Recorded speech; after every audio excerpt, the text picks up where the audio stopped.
Welcome to Channel AMAC, your insight to the Australian visa system.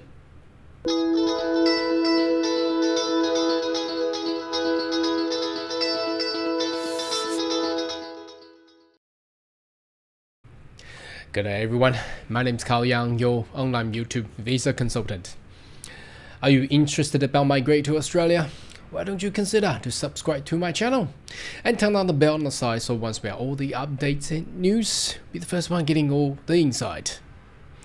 Now, today's topic, I would like to talk about as a parent, obviously, if you want your child to go study abroad, not just in Australia, perhaps in US, Canada, UK, Europe, anywhere you want to go. Should the parent also go, and what is the pros and cons about these so-called student guardian as a parent to be there? Now, just to let you know, student guardian as a visa-wise, it's not just restricted on the parent body. It can be grandparents as well. Just not many people would like to do that anyway.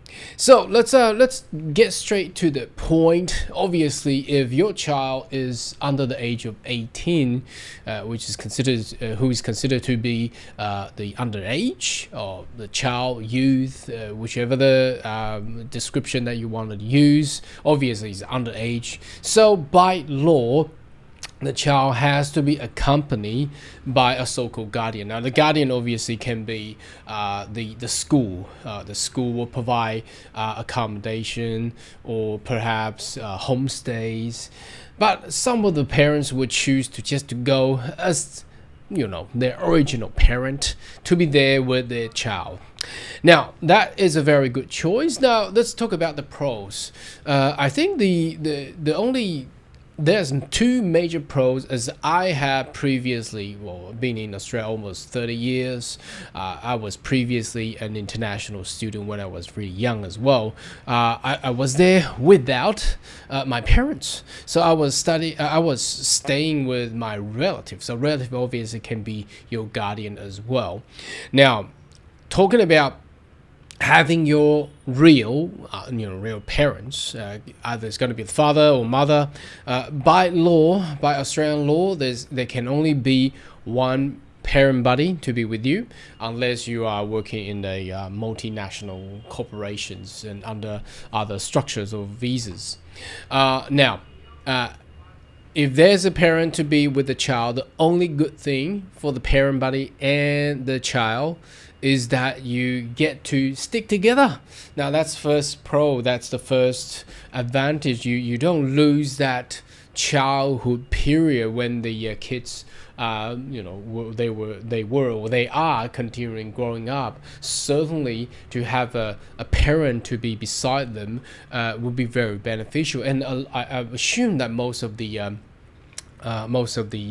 families will always like the family to be united all the time. Despite that, I did not have that experience, because when I studied abroad, when I was 13, 14 years old, I was there. My parents weren't there because due to their jobs and income requirements. So I had to be there, just not to be alone, but staying with my relative. Well, it's just not. It's very, very different. Now, that's one of the pro. Now, the other advantage to go there as a student guardian together with your child is that I think you can actually save more money in a sense. Perhaps you wanted to invest into a household where you get the mother or the father, whoever that you choose to be the student guardian, to stay and live with the child, and perhaps you can finance yourself with a car to drive the child to the school, to all the other after school activities. You probably can save a lot more money. Now, what do I mean by saving? Because without a student guardian, you gotta imagine you gotta pay everything, every cost to the so-called homestays, or perhaps to accommodation which is provided by the school buddies. I'm purely talking about the underages. Now, why is it more costly? Because first of all, it's your cost is restricted to to the visa, because you need to pay for the accommodation, for the homestays, which is required by the visa and attached to the school, that is mandatory. So not much of saving, we're talking purely on savings, can actually be done. Now imagine if you were a student guardian going with your child. Obviously, if you're allowed to do that financially, you can finance yourself car and home and house. That can probably turn into some sort of assets. So when the student complete their studies, or whether they return home or they migrate, you always have that options to actually sell off the assets. Now, cars probably won't worth much, but remember, paying for the homestays and paying for the accommodation provided by the school usually don't including transportation as well. So if after hours or after schools you want to go out, visit friends and other activities, sometimes and most of the time will be additional cost to it. So if you are living together as a family, and the food as well, you can probably save a lot more on that one there. Not much of saving, but I think the most saving goes into asset wise if you can manage that properly. So that is the two pros, the advantage that I want to talk about to utilize as a student guardian or a parent buddy to go abroad with your child. Now, the cons, the disadvantage here, obviously, is somewhat a lot of people have been inquired with. Obviously, that's attached to the visa itself. So the visa that I'm talking about is the student guardian visa. Now, bear in mind, you don't have to be lodging a student guardian visa. You probably can be under, well, that's by your opportunity wise. If you have an employer sponsor you, you can come as a work visa, or perhaps you coming as a 188, which is not open yet, or other type of skill visa. But if we're talking purely on the subclass 590 student guardian visa, the cons here, the disadvantage here is the condition attached to this visa. Now, what is this condition? Now, if you have followed my channel long enough, I've discussed this previously. The sole condition here is no further stay.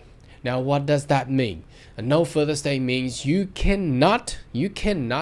banned to lodge any other visas while you're unsure. Now, a lot of people may question, what's that gonna do with me? Obviously, I got the student guardian visa. I'm not gonna lodge anything else. Well, 50% of them are considering lodging something else after they landed, arriving in Australia. For example, if an opportunity does come, there is an employer looking, perhaps really admire your talents. They want to sponsor you for some sort of work and job in Australia. I'm sorry, you need to leave Australia and to lodge the visa. You cannot lodge that potential visa while you're unsure. That's first thing. Okay. Secondly, no further stay also cause a lot of issue. Perhaps you're transferring into another skill visa, and probably not by you, but probably by your spouse. For example, your spouse, your husband or your wife, very talented, they got invited to skill visa, perhaps 189, 190, or perhaps 858 G Global Talent. Now at that point of time, you cannot lodge visa as well. You need to leave the country. Okay, so that's the bad side of it. That's no further stay. The other thing is no work right.